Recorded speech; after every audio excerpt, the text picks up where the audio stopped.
So good afternoon, everyone. My name is Soromfe, and I head strategic partnerships for Microsoft4Afrika. Um, the Microsoft4Afrika initiative. So first of all, the overall mission of the company globally is to empower every person and every organization on the planet to achieve more. But for the Microsoft4Afrika team, we more or less are Microsoft's market development engine on the continent. And one of the reasons we exist is that as a company, Microsoft understands that to be able to execute in Africa in such a way that drives one in a sustainable way, and that also drives the level of technology adoption that we believe the African market has potential for.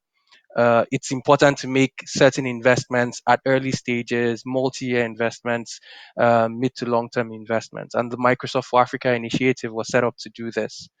Um, there are a number of areas across which we invest as a company, and a number of initiatives that are driven by Microsoft for Africa to be able to achieve this.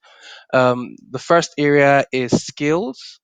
We As a company, I think one of the things that we noticed on the continent and we felt that was important to tackle was one, the demographic opportunity or challenge, depending on your perspective, of a growing youth population, the global demand for certain high skilled competencies, especially in the technology space, and the potential to be able to maybe bridge that gap by those two data points. So the growing youth population and the demand for skills globally.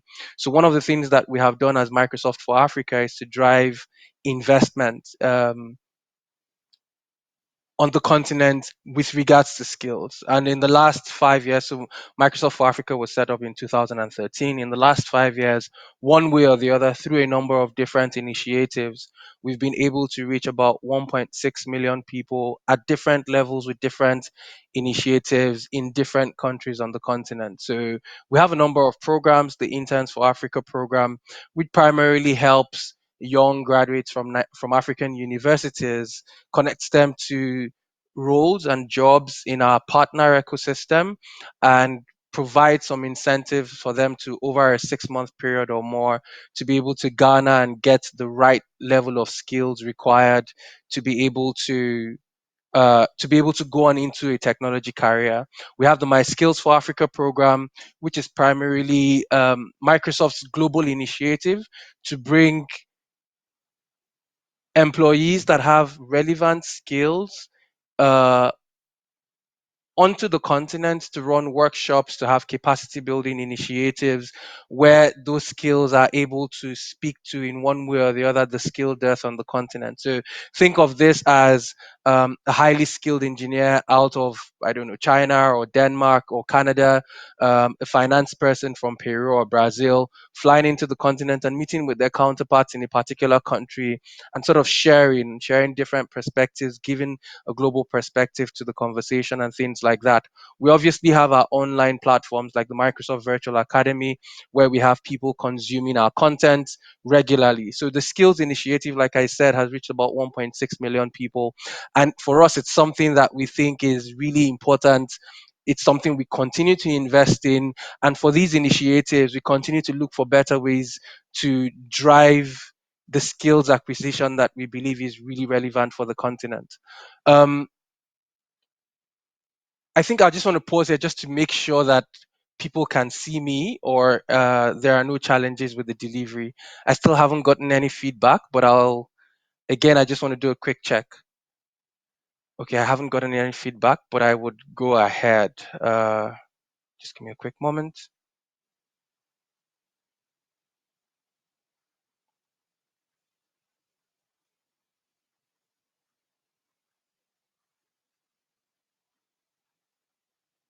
Okay, so after the skills bit, the next area that we tend to pursue or that we're making investments in are the startups and SME spaces. And one of the challenges that we realize, and I'll speak to the startup space first of all, one of the challenges that we recognize on the continent, especially for startups that play in the B2B space, is that while they're able to solve the technology problem and they have the skills and the competencies to be able to come up with really intelligent, ingenious solutions to some of the challenges we have on the continent, they're often unable to get into the right rooms.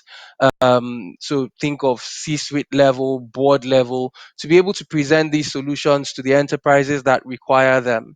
And oftentimes they have a legitimacy challenge where it's a bit like, typically your startup will be driven by people of a certain age range, and you could call it cultural nuances on the continent makes it difficult sometimes for them to be able to break in. One of the things that we have started to do, or that we do as for Africa, is that we identify high potential startups on the continent, whether they're independent software vendors or software as a service solutions providers, whatever it is. And because we have a very strong relationship in the commercial and enterprise space, we're able to bring together people into a room. So think of your CTO of your large corporation, and oftentimes these young startup founders that have these brilliant solutions, giving them an opportunity to present their solutions to the right level of people, backing them typically sometimes because obviously the software is built on Microsoft technology, and giving some sort of assurance to the enterprise players that these solutions are actually good solutions and can be deployed within their enterprise IT space. With regards to SMEs, there are a number of initiatives that we drive. I think one very clearly is that on the continent, there has always been the conversation around accessibility to genuine software. And so, one of the initiatives that we have driven is to be able to ensure that through our partners, whether they are the large retailers or the large e commerce stores on the continent, we're able to provide uh, genuine Microsoft technology to these SMEs, typically in local currency. Apart from that, we work with our strategic partners, typically financial services institutions or telecoms organizations, to hold capacity building initiatives for their SME customers. And we've done a number of these across a number of countries on the continent. Nigeria, for instance, is an example, South Africa, I believe Kenya, Botswana, Namibia, different conversations in different places. A number of things that we try to implement on the continent to support the ecosystem. Obviously, I think our approach is also that while we have these initiatives and we believe that we're reaching these startups, it's important for us to also always take a step back and take feedback from the ecosystem to make sure that we're addressing the right problem. So, one of the things that we have tried to do is leveraging things like Azure credits, strategic partnerships with government, with large enterprises. We're able to bring a suite of solutions addressing the challenges that typical startups will face, and helping them to navigate those challenges in a way that allows them to go from that early stage where there's a high risk of failure, into their growth stage, and then even much more further than that. For the SMEs, like I said, we have a Biz for Africa platform where we've made enormous investments in content, intellectual property, covering um, the breadth of challenges that you would face as an SME, and that content is available for free online. It includes videos, it includes articles, whatsoever an SME would require to get off the ground. We've tried to put it together so whether it's your human resource toolkit, marketing, public relations, cloud adoption, all those different areas, much broader than the technology bit. We've had about 500,000 SMEs come online through some of these initiatives, and we've been able to reach about 1.7 million of them. I'm aware of the time constraint.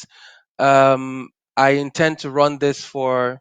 We're already at 12:31. Maybe another 2 minutes. I may not be able to cover everything, but I'd be happy to take on questions. The agri-tech space, for us, is also one area that we think is really critical. It covers about 70% of Africa's livelihoods, and we're continuing to make investments in artificial intelligence and Internet of Things to support African farmers in a practical way. So, examples are solutions that enable irrigation for farmers in rural Kenya. That's an example of some of the things that we're working on.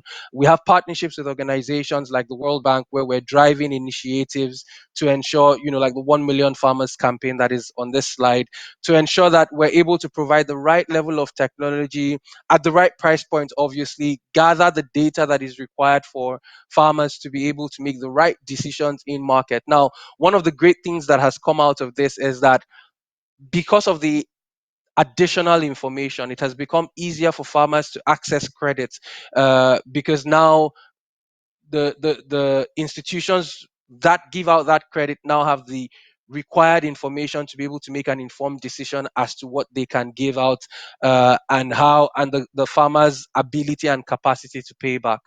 um, I would quickly go over this because we've talked about this in more areas, but we continue to seek out and work with different partnerships to drive some of the conversations that we think are critical to the continent. Obviously, as Microsoft, we have a lot of engagements with the public sector, and to the extent that we can, we play a role in helping and supporting to drive the right policies around technology adoption, around digital policies that drive digital transformations across the continent. One, whether it's connectivity, like the work that we're doing around TV white spaces, or is helping national governments think through data privacy and the requirements to be able to achieve it.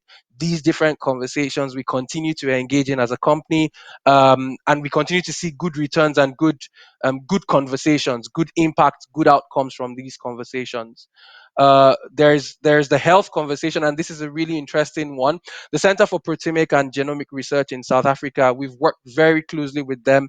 We're seeing extremely interesting outcomes from those engagements, especially around the treatment of HIV in South Africa. We've had really interesting outcomes, and we're continuing to pursue our engagements with them, obviously leveraging data analysis and artificial intelligence to drive that.